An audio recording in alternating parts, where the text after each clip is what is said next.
Qualquer que é nascido de Deus não permanece em pecado, porque a sua semente permanece nele e não pode pecar porque é nascido de Deus.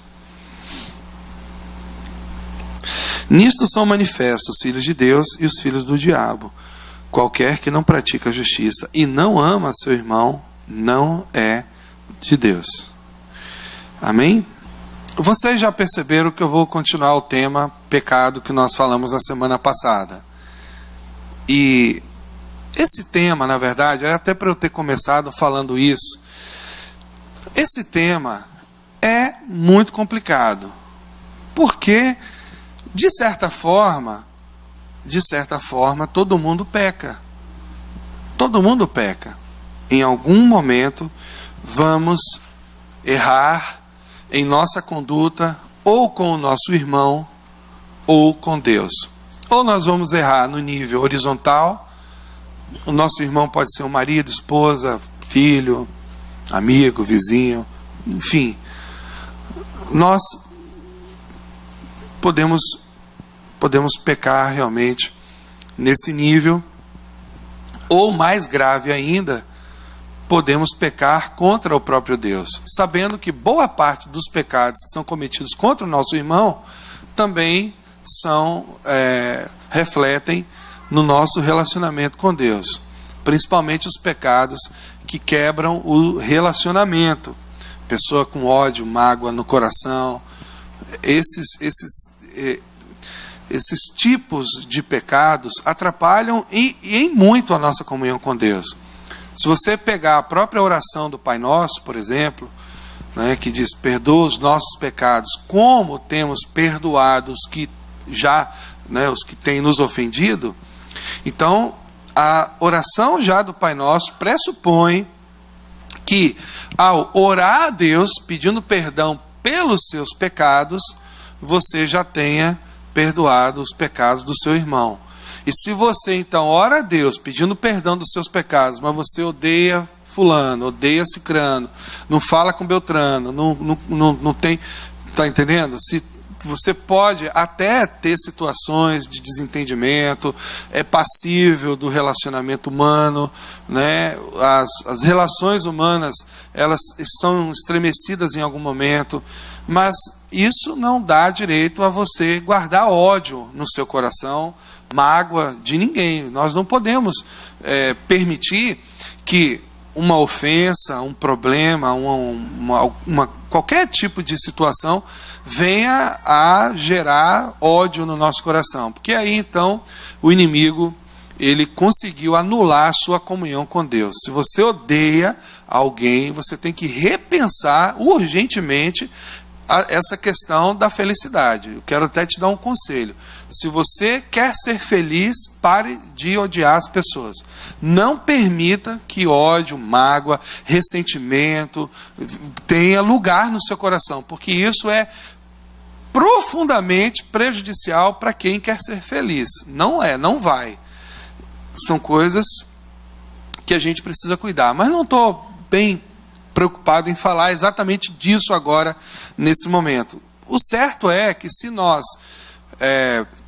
vivemos nessa terra, em algum momento a gente vai pecar, vai errar contra Deus ou contra o nosso próximo. Você concorda comigo até aqui?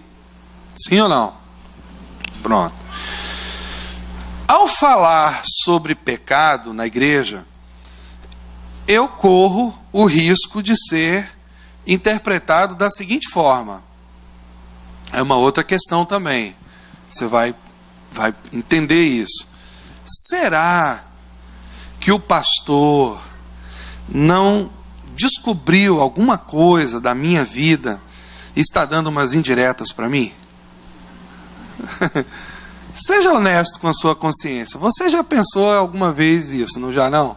Sim ou não? Pelo menos teve um honesto ali, né? Glória a Deus. Deus abençoe você, meu filho. Então, em algum momento você já deve ter pensado, será que o pastor descobriu alguma coisa da minha vida e está dando umas indiretas para mim ali? Será que o pastor está né, falando comigo, não quis me chamar no particular e está ali falando, porque, né, de forma genérica, vamos dizer assim. Será que ele está falando alguma coisa porque ele sabe alguma coisa de mim? Bom, de certa forma, e é por isso que é complicado essa questão de falar sobre o pecado, o pastor sabe alguma coisa da vida de quase todo mundo na igreja. Por quê? Através do contato com as pessoas, dos relacionamentos, da convivência, da vida comum, do aconselhamento principalmente. Quantos e quantos irmãos no aconselhamento abrem o coração, colocam as dificuldades, muitas vezes os pecados mesmo.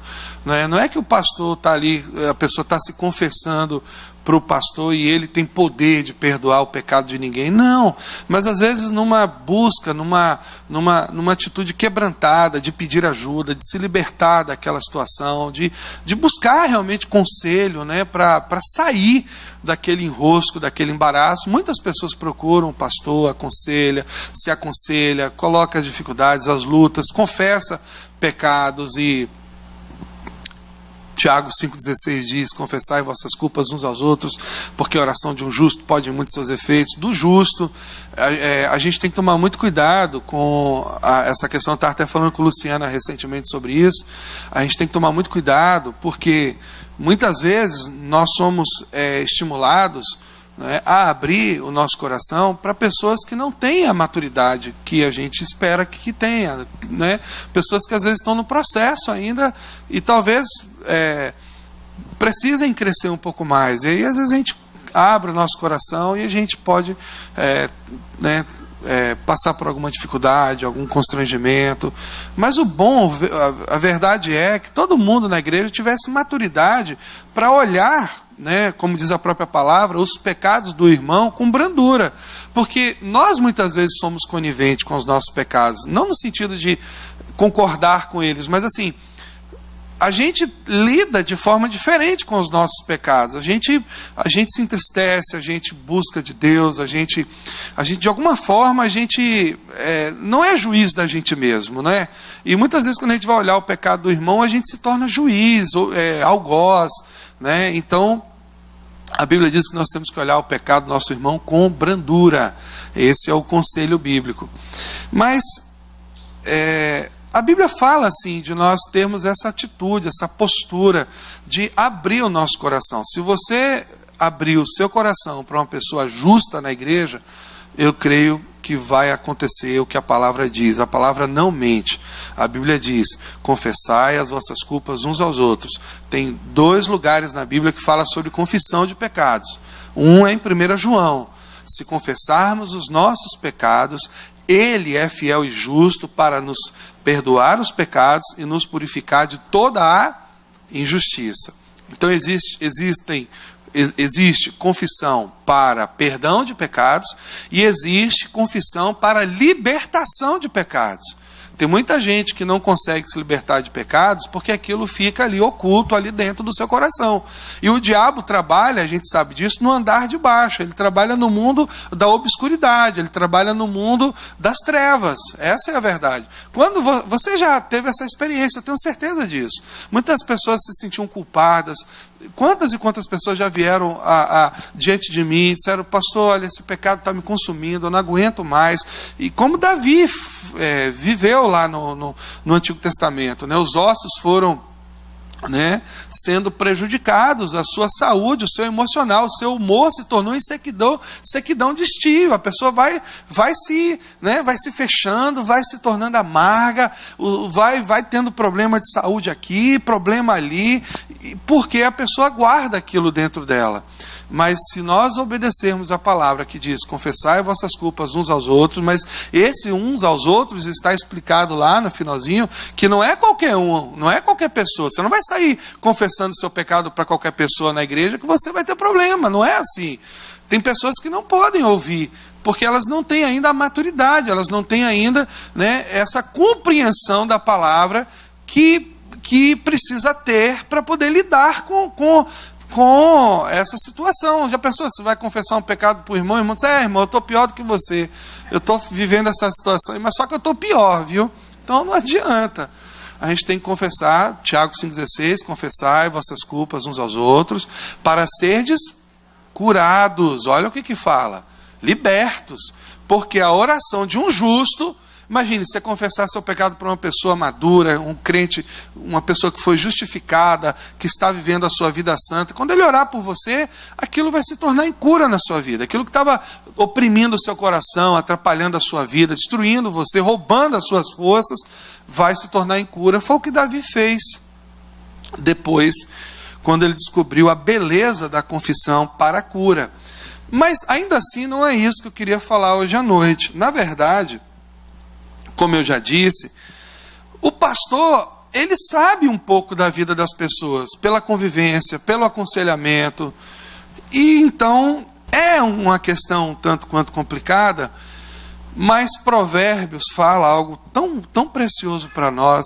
Provérbios diz assim: procura conhecer o estado das tuas ovelhas, põe o teu coração sobre os teus rebanhos. Então, é preciso conhecer mesmo a situação das pessoas. Deus quer que seja assim.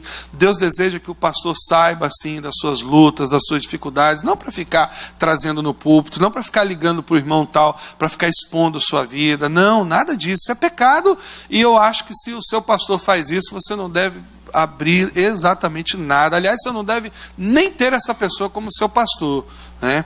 Então, Deus quer que seja assim. O pastor que não se preocupa com o estado espiritual das suas ovelhas é profissional ou mercenário. Está trabalhando por dinheiro e não por amor. Todo pastor que não se preocupa com o estado espiritual das suas ovelhas, do seu rebanho, da igreja que ele cuida, não é, de fato, alguém que mereça confiança. Então, eu quero que você saiba, em nome de Jesus, que tudo que será dito nesse púlpito é para o seu bem. Amém? Tenha essa confiança no seu coração. Não permita que o inimigo fique, ele está falando isso porque sabe da sua vida. Alguém contou para ele. Não faça isso. Engasguei aqui. Não faça isso, não permita que o inimigo rouba. Lembra que Jesus disse que ele é o roubador da semente? A semente é a palavra. E o pássaro, né, que representa o inimigo, vem e rouba a semente. Não, é um pensamento, às vezes, que tranca seu coração para a verdade de Deus. Sabe, amados, tudo o que será dito aqui, eu creio que é para o seu bem, não é para lhe constranger, não é para lhe desmoralizar, mas é porque eu te amo em nome de Jesus. E eu também quero dizer que eu não estou pregando porque eu conheço alguma coisa da vida de alguém, eu não estou trazendo, né, mensagem endereçada para ninguém, eu não faço isso, graças a Deus. Posso em algum momento até haver alguma coincidência, alguém diz, pastor, o senhor falou isso porque... Não, eu falei porque a igreja precisava ouvir, falei porque você precisava ouvir, falei porque Deus queria que eu falasse, mas graças a Deus, Deus tem colocado um espírito de serenidade no meu coração para abençoar as pessoas. Afinal de contas, qual seria a minha intenção ao dizer que o pecado vai estragar você, o pecado vai feri-lo, vai destruir a sua vida, se não fosse para te abençoar, se não fosse para te fazer crescer espiritualmente e trazer alegria e paz para o seu coração? Qual o interesse do meu coração em falar que o pecado pode arrebentar com você, se não fosse para fazer com que você se desviasse desse caminho mau, que no primeiro momento parece bom, mas como Provérbios também diz, no seu final é caminho de morte. Amados, essa é a questão hoje. Essa é a questão que a gente precisa lidar. Nós estamos vivendo numa sociedade que está levando, fazendo pouco caso, não está levando a sério essa questão do pecado. E eu me entristeço aqui mesmo, no dia que a gente foi colocar o banner, os irmãos aqui falando sobre isso, sobre pecado, a gente conversando com eles, e eles colocando as questões, as lutas da vida do homem, e eu pensando não a respeito deles, mas falando de uma forma geral das dificuldades que o homem enfrenta nessa questão do pecado, principalmente com relação ao sexo oposto. E nós, amados, irmãos amados, nós precisamos levar a sério essa questão do pecado. O diabo, ele tem arrebentado com a vida de muita gente. Tem muita coisa que está travada na vida das pessoas e elas não sabem que o fundo disso, a razão pela qual essas coisas estão travadas, chama-se pecado. A vida cristã não pode ser uma vida fraudulenta, porque a gente atrai duas situações igualmente perigosas a nosso respeito. Porque nós nos tornamos vulneráveis e a gente vive então uma vida onde o diabo tem acesso à nossa vida, e nós vivemos uma vida onde o próprio Deus se entristece a nosso respeito. Porque se você vive uma vida cristã que não é genuinamente cristã, que tem brechas, tem dificuldades, um pecadinho aqui, um pecadinho ali, uma questão moral aqui, outra ali. Então, essas questões todas vão fragilizando a sua vida, vão trazendo impeditivos. Muitas vezes nós não sabemos que respostas de oração não chegam, sonhos não são realizados, portas não são abertas, bênçãos não chegam na nossa vida. Não é porque Deus não quer fazer, não é porque Ele não pode fazer, mas porque existem pecados ali, pecados residentes, pecados permanentes na nossa vida. Então, eu queria hoje falar rapidamente, não vou delongar, a pregação não é longa, mas o interesse, amado, em falar com você nessa noite é sim trazer ao seu coração alegria e paz. O meu desejo é que você saia daqui hoje alegre, não saia daqui triste, pesado. Sabe aquela palavra pesada, aquela palavra que a pessoa recebe um fardo, ela vai à igreja, ao invés dela sair dali feliz, alegre, sair dali com seu coração vibrando, empolgada com as coisas de Deus, ela sai pesada, ela sai, né? Então, o interesse hoje é esse mesmo, é fazer com que alegria e paz repouse sobre a sua vida e sobre a sua família, sobre o seu coração, em nome de Jesus. Dois textos bem interessantes, de capítulos diferentes, mas do mesmo livro, né? Todo aquele que é nascido de Deus não pratica o pecado. É o primeiro texto. E o outro diz assim: se dissermos que não temos pecado, enganamos-nos a nós mesmos. Então, eu fico pensando assim, se eu fizesse uma pergunta aqui nesse momento, tem alguém aqui que não peca? Todo mundo ia dizer, não existe isso. Claro que não. Tem alguém aqui que não peca ou que não pecou hoje, de repente? Né? Não falhou com nada, não errou com nada, está 100% aí. Nesse último mês, tem alguém aqui que não pecou nesse último mês aí? Talvez você esteja aqui pensando, a sua caixinha aqui está, eu acabei de pecar, pastor, meia hora antes de entrar na igreja eu pequei.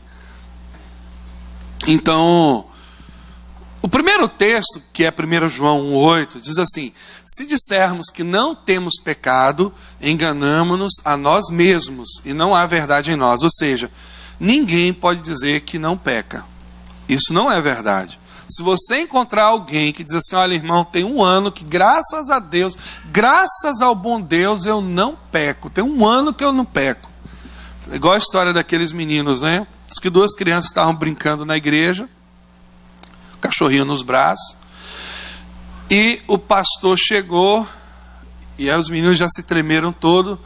O pastor chegou, que isso menino? Os meninos, não pastor, a gente está brincando aqui para ver quem é que fala mais mentira.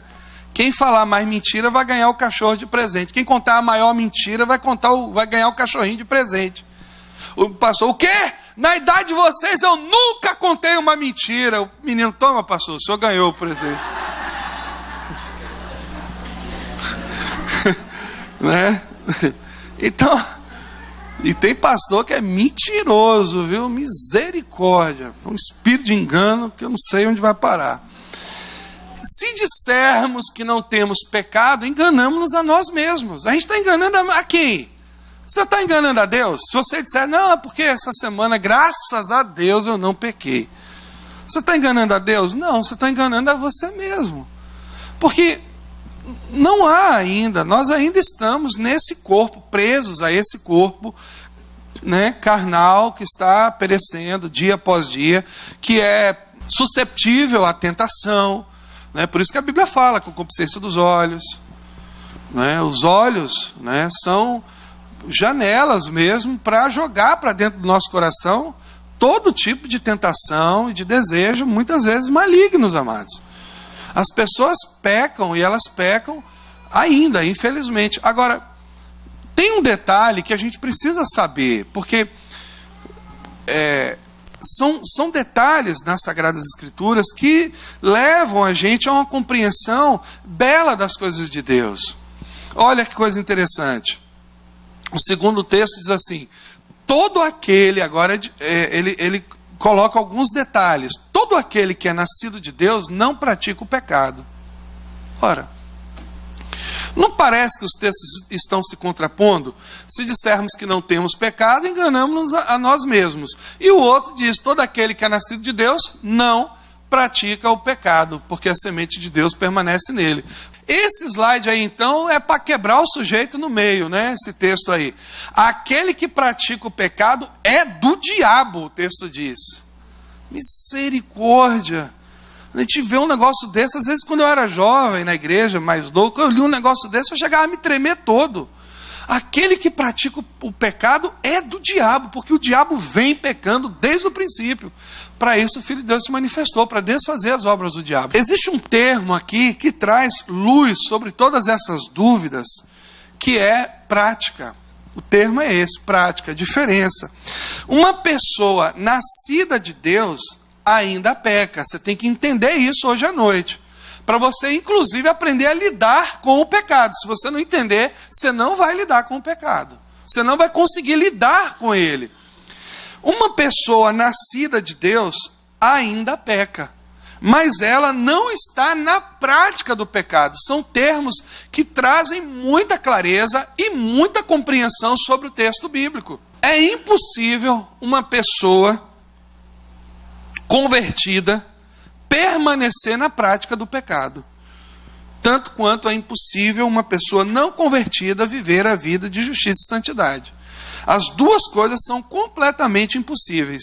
Uma pessoa que é nascida de Deus, o termo usado aí é esse, olha lá, todo aquele que é nascido de Deus. Não diz assim, todo aquele que foi batizado na comunidade da graça, todo aquele que é membro da igreja tal, da comunidade da graça, da igreja A ou B, todo aquele que é membro da igreja não pratica o pecado porque a semente de Deus está nele. Não é isso que está dizendo aí. Está dizendo todo aquele que é nascido de Deus.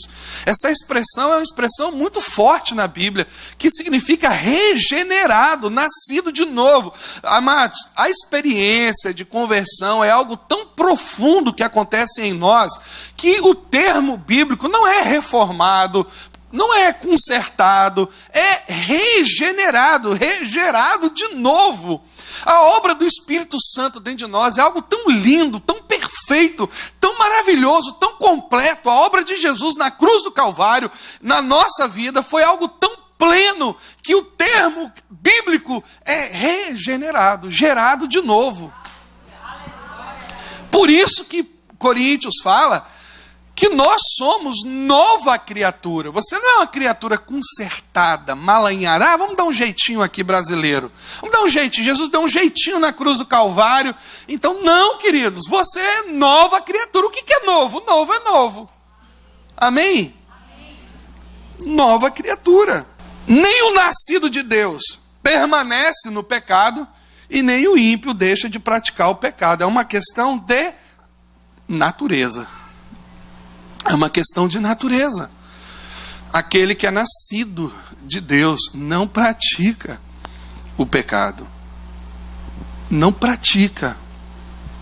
Não está na prática. Não está na prática. Isso é muito interessante porque essa é a forma da gente avaliar aonde nós estamos posicionados em Deus. Não está falando de que igreja você frequenta. Está falando de novo nascimento. As pessoas estão lidando com o pecado de uma forma muito vulgar, de uma forma muito informal. E nós precisamos temer as coisas. Sabe, amados? O temer não é no sentido de ter medo, mas no sentido de dar o valor que aquilo realmente merece. Reverência, cuidado. Nós precisamos ter temor, talvez o termo correto é esse. E inclusive a Bíblia diz em Provérbios que o temor do Senhor é o princípio da sabedoria. É o temor pelas coisas de Deus. É o temor do Senhor. Que temor do Senhor é esse? O temor pelas coisas santas de Deus, amados. Quando nós passamos a temer, a ter reverência, a ter cuidado para com as coisas de Deus, então existe uma forma de nós lidarmos com o pecado. Porque, amados, nós não podemos ser presas fáceis para o diabo. Nós não podemos nos posicionar de uma forma que a gente facilite para o diabo nos dar uma rasteira. E tem pessoas que brincam com as coisas do diabo. Tem pessoas que brincam com o pecado. Tem pessoas que abrem portas sérias na sua vida com relação ao pecado. E elas estão se relacionando, administrando os seus pecados, administrando a vida de pecado. Não, a gente administra essas coisas e, na verdade, isso é um grande engano do coração também. Porque o projeto de Deus é desfazer as obras do diabo. Jesus morreu. Saiba isso nessa noite, em nome de Jesus. Que o Filho de Deus morreu para desfazer as obras do diabo na sua vida. E não para administrar. Não para você ficar lidando com isso, cuidando. Amados, o pecado na vida de uma pessoa que é nascida de Deus não tem poder. Nós falamos isso na semana passada. O pecado não terá domínio sobre vós, porque vocês não estão debaixo da lei, mas debaixo da graça, de uma graça maravilhosa. E o que é a graça? Porque tem muita gente que entende as coisas erradas. A graça é um tempo que eu posso pecar e Deus não vai fazer nada comigo. A maioria das pessoas entendem que a graça é isso. É um tempo que Deus está assim, né? Olhando para o alto, o sujeito está lá se acabando na lama do pecado e Deus está... eu mesmo, olhando para lá. Não, queridos. A graça não é esse tempo, onde Deus está fazendo vistas grossas para o seu pecado. Tem gente que acha isso. Que a graça é um tempo onde Deus está simplesmente olhando para o outro lado, fazendo vistas grossas, vendo a pessoa errando, pecando, mas tipo assim, não, mas agora é o tempo da graça, é o recreio, ele pode brincar. É o recreio da vida espiritual. Vai lá, faz o que você quer. E não é bem isso. Nós vivemos num tempo onde nós temos um poder especial na nossa vida que a maioria, amados, das pessoas do Antigo Testamento não tiveram. O Espírito Santo vinha no Antigo Testamento sobre reis, profetas e sacerdotes. Era muito pouca gente, amado. Ou alguém que Deus queria cumprir um propósito especial, como Sansão, que a Bíblia fala que o Espírito vinha sobre ele se apoderava do Espírito Santo, e aí ele gritava lá pelos poderes de Grayskull, e aí virava o He-Man e destruía tudo. Mas fora essas situações especiais, o povo, amados, eles não tinham o que nós temos hoje. O que nós temos? Um poder sobrenatural, Deus habitando em nós. Olha que coisa maravilhosa, amados. Era o espírito da pessoa caído, aliás, morto, mortos nos nossos pecados e delitos. A Bíblia diz isso. O espírito da pessoa morto, uma carne se inclinando para o pecado. Aí, olha que obra maravilhosa, o Espírito Santo vem, regenera o nosso espírito, nós somos vivificados no Espírito, ou seja, o nosso espírito é regenerado, ele volta agora a ter comunhão com Deus, o Espírito Santo está dentro de nós, habitando, transformando, santificando a nossa alma, e agora nós temos o nosso espírito ativo, nós temos o Espírito de Deus habitando dentro de nós, e uma carne, é 2 contra 1, queridos. É 2 contra 1. Agora, antes a gente estava perdido, porque não era nada. Era o espírito morto e a carne ainda ali influenciando o sujeito para pecar. Agora não. Você tem o Espírito de Deus. Você tem a palavra de Deus. Você tem a igreja. você tem os irmãos, você tem o seu Espírito Santo dentro de você, o Espírito Santo dentro de você, por isso que é muito mais hediondo o pecado hoje do que antes. É muito mais perigoso o pecado hoje do que antes. E a Bíblia diz que Deus não poupou nem os anjos. Nós vamos ver isso. A Bíblia fala isso. Ele não poupou nem os anjos. Não poupou Sodoma e Gomorra. Amados, nós seremos objeto de maior juízo do que os do passado, queridos. E nós não estamos levando isso a sério. Nós estamos brincando com o pecado, nós estamos tratando o pecado como se fosse um bichinho de pelúcia. A gente dorme com ele, a gente brinca com ele, a gente leva ele para a escola, bota na mochila, leva dentro do carro, pendura ele no carro e fica brincando com aquilo ali. Mas o pecado mata. E nós temos que tomar cuidado com isso. Não brinca, amado, com o pecado. Não faça isso. Dê o devido lugar. Coloque o pecado no seu devido lugar. Nós temos que ter temor e reverência e respeito pelas coisas de Deus. E isso não está havendo. Nesse sentido, o mundo está entrando na igreja. Porque as pessoas estão atropelando os princípios bíblicos, estão vivendo vidas de pecado, sejam pecados da imoralidade sexual, sejam pecados no sentido, na questão dos relacionamentos, né? Sejam pecados nas questões financeiras, como estão lidando com suas finanças, sejam pecados íntimos, secretos do coração, como pornografia, prostituição e todo tipo de pecados do corpo, que contamina o corpo, que machuca, que fere o Espírito Santo, que extingue, que abafa o Espírito Santo dentro dele. E nós estamos vendo isso hoje, no meio da igreja, de forma muito comum, as pessoas se odiando, se detestando. Às vezes eu ouço no aconselhamento, não estou falando aqui para expor ninguém, mas é uma realidade. A pessoa chega, a pessoa tem 2 meses que eu não falo com ele, com meu marido. Como tem 2 meses que você não fala com seu marido? O que é pecado, amados? E a gente está lidando com essas coisas, a gente está se relacionando com essas coisas, a gente está vivendo vidas duplas, né? Vidas fraudulentas mesmo. Porque se você deixar a palavra de Deus entrar na sua vida, não tem pecado que vai resistir. Porque onde a palavra entra, amados, não tem jeito, o pecado bate em retirada. Onde a luz entra, as trevas têm que sair, é o que a palavra diz. O que de fato traz tristeza ao coração de Deus é a vida na carne. Porque se de um lado, nem o nascido de Deus permanece no pecado, e nem o ímpio deixa de pecar, praticar o pecado, porque é uma questão de natureza, também é verdade que o que traz tristeza ao coração de Deus é a vida cristã na carne, porque ela se confunde com a vida no pecado. Existe uma terceira situação que é perigosíssima. Um crente carnal é facilmente confundido com o ímpio.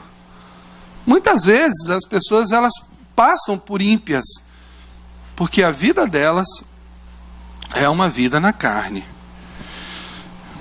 E existe um texto tremendo no Antigo Testamento que fala de Ló, que diz que Ló se afligia, ele afligia a sua alma vendo e ouvindo sobre as obras injustas daquela geração. E se as obras más, se as injustiças desse tempo, dos dias de hoje, se os pecados do mundo não afligem o seu coração, então tem alguma coisa errada com a sua vida e tem uma coisa muito errada com ela.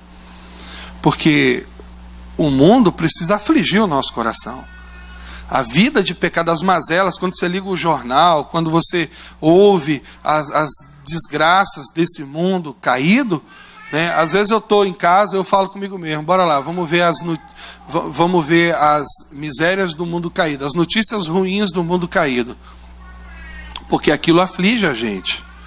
Aquilo atrapalha a gente, aquilo machuca a nossa alma, aquilo traz angústia para a gente, porque as obras más precisam afligir a nossa alma. Mas se as obras de injustiça do mundo estão trazendo alegria, estão trazendo contentamento, nós estamos nos acomodando, nos acostumando com isso, então as coisas estão bem difíceis e tudo está perdido. Nós estamos vivendo dias, amados, onde os jovens estão vivendo na prostituição. E o que me angustia mais é que muitas vezes os jovens estão, não só jovens, mas as pessoas estão vivendo vidas promíscuas, de pecado, vidas de fornicação, ou então de prostituição, de adultério, e elas não estão entristecidas por isso. É isso que está me trazendo muita preocupação. O pecado cega as pessoas. O pecado, ele cega, ele engana, é um engano. O pecado é um engano. Se nós olharmos originalmente para o pecado lá de Adão e Eva, aliás, se nós olharmos retrospectivamente para o pecado de Adão e Eva, nós vamos ver que o pecado original é um engano. Foi um engano, ele enganou o primeiro casal. E o pecado é um engano no coração. Todo ato de pecado é um engano no coração das pessoas. Porque o pecado é alguma coisa, amados, inicialmente prazeroso. Um dia eu percebendo, eu avaliando essa questão das drogas, e eu então cheguei a uma conclusão interessante, que a droga é o pecado personificado. Já reparou? É o pecado, não digo personificado, mas, perdão, materializado. Acho que a correção é justa. A droga é o pecado materializado. O diabo deu corpo, deu matéria à droga, ao pecado, que se chama droga. O pecado é uma droga na vida das pessoas. Pode reparar, assim como a droga faz. Você já reparou que todas as, entre aspas, características, né? Todas as, entre aspas, qualidades, que eu acho que a droga não tem qualidade nenhuma, a não ser aquela que é usada para questões terapêuticas, mas enfim, a droga, o crack, cocaína, a maconha, LSD, o êxtase, essas porcariadas todas aí que foram inventadas, isso tudo é o pecado materializado. Quer ver uma coisa? O pecado dá prazer? A droga dá prazer? O pecado escraviza? A droga escraviza? O pecado é caro? A droga é cara? O pecado mata? A droga mata? Se você relacionar todas as qualidades do pecado e da droga, é igualzinho. Não tem uma que dá diferente. É tudo igual. E a gente vai ver que o pecado foi a droga que o inimigo conseguiu escravizar o ser humano. Escuta o que eu vou te falar nessa noite. Guarda isso no seu coração, em nome de Jesus. Você tem que lidar com o pecado da forma correta. Eu não lembro quem foi agora, mas eu lembro que os pastores batistas adoravam fazer isso. Eu não sei se foi Moody, se foi Spurgeon, mas um deles levantavam a Bíblia e dizia: ou esse livro me separa do pecado, ou o pecado me separa desse livro. Hoje eu levanto o iPad, né?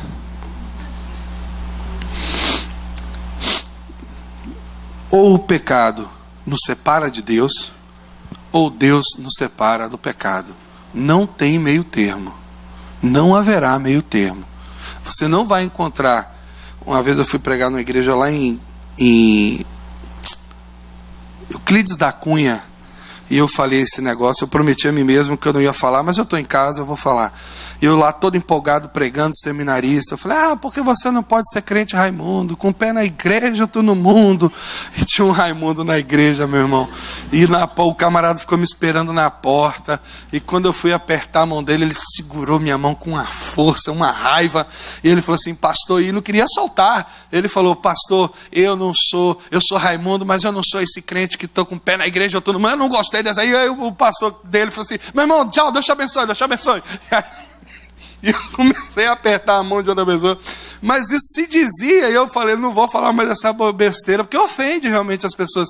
Eu espero que não tenha nenhum Raimundo aqui, e eu não estou falando de você especificamente, é uma piada, tá bom? Só. Mas que você não seja crente Raimundo em nome de Jesus, amém? Com um pé na igreja, outro no mundo, como diz. Não existe vida cristã, não existe crente Raimundo.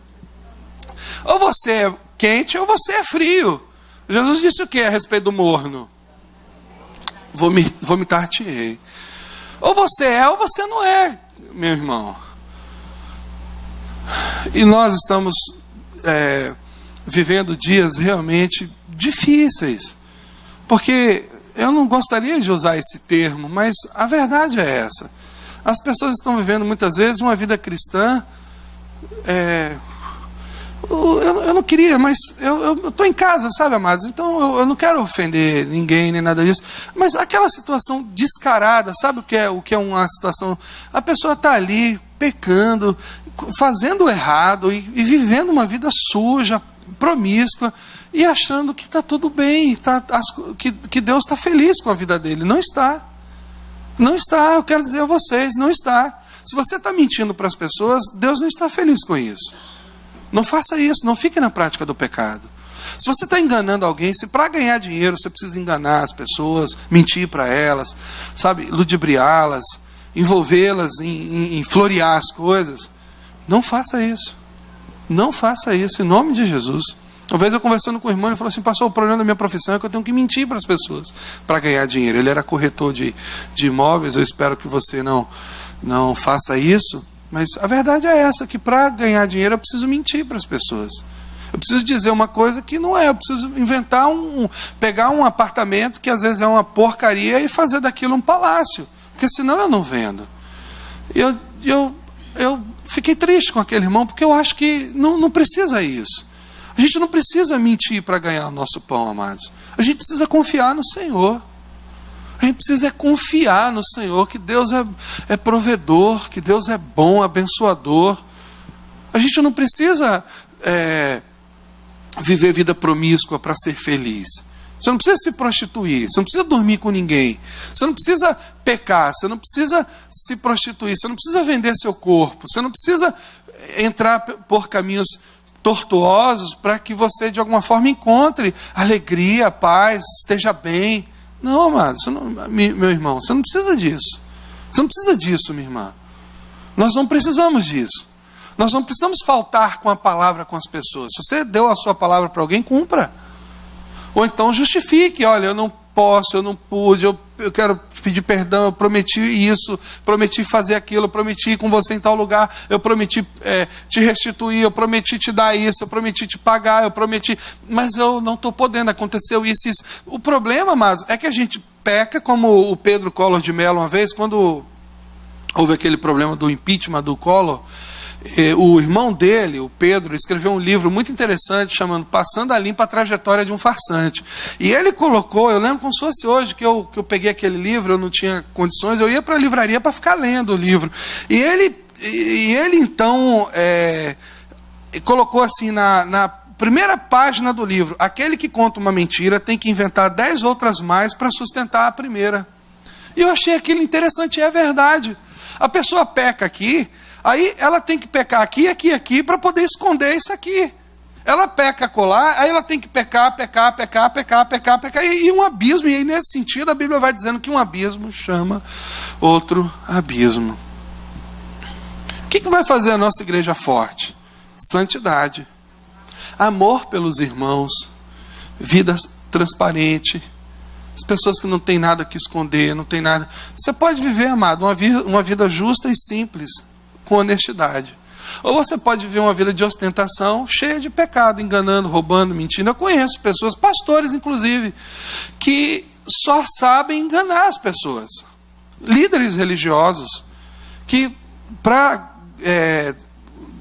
ganhar dinheiro, tem que mentir para as pessoas. E que, vender sardinha como tubarão. Para que isso, amados? Nós vamos chegar diante de Deus, nós vamos ter que comparecer diante do justo juiz, que conhece todas as coisas, que sabe de tudo, que sabe de todas as coisas.